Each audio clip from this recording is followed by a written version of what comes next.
loving the idea when we introduced Teddy Long. Go way back. My brother was a huge fan of Teddy's. I don't know if anybody knew Teddy knew that. Yeah, Jack loved Teddy, and Teddy loved Jack.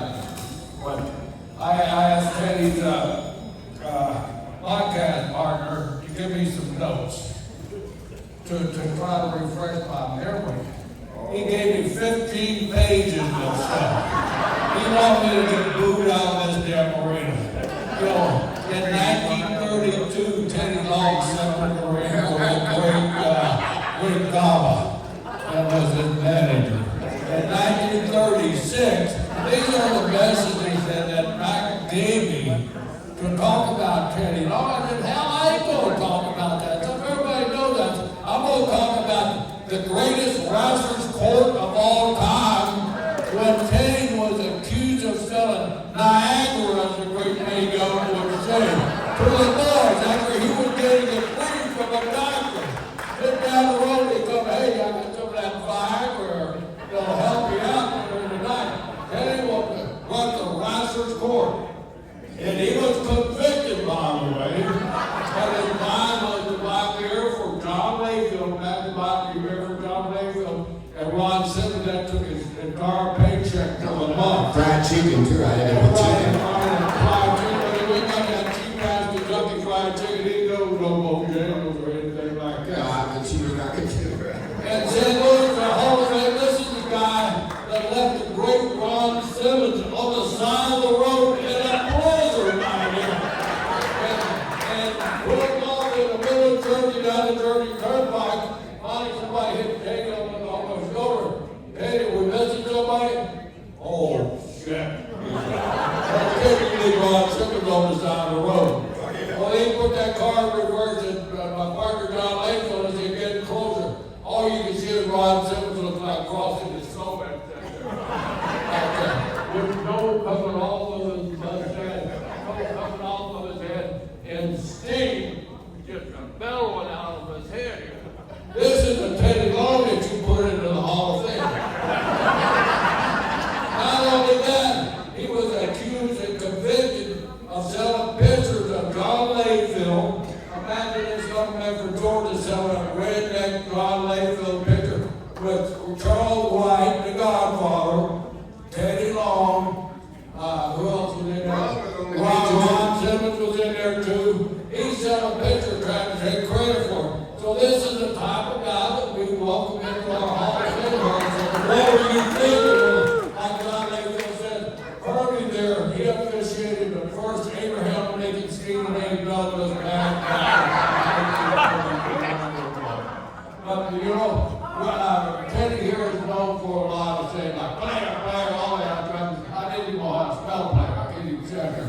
But Ted Lewis, Teddy Long, you are now going one-on-one with the St. Louis Hall of Fame, and it's complete with my brother Teddy Long inducted into the Hall of Fame here.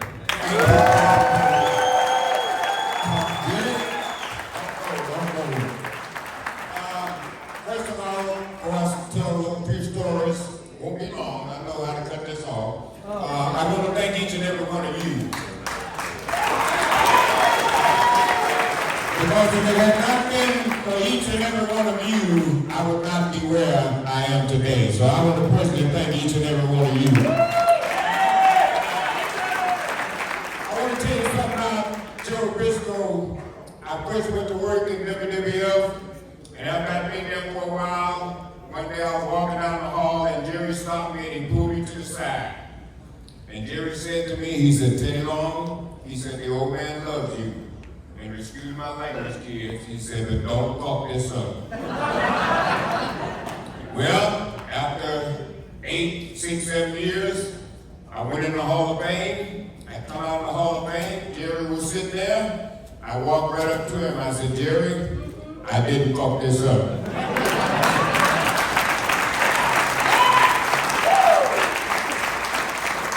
So, to be going in the WWE Hall of Fame, that was great. Thank everybody there. Thank Vince McMahon, he's the one that done that. But I also want to thank Herb Simmons. You know, I've known Herb for quite, well, not a long time, a short time, but I had no idea that he had an interest in me to want to put me in something that give me the lifetime Achievement Award. So representatives, thank you so very much.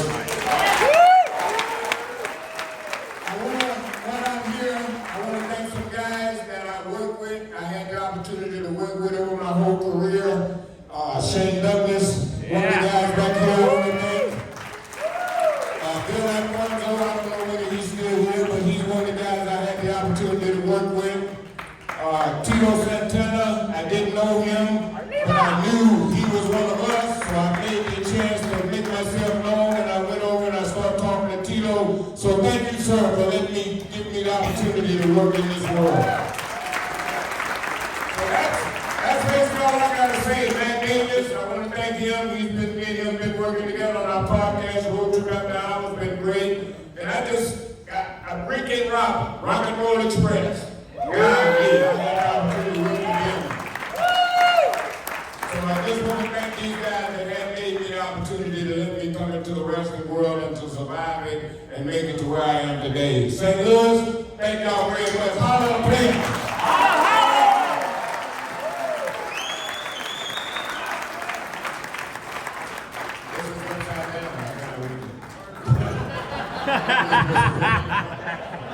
Oh yeah, man. Yeah, thank you guys very much.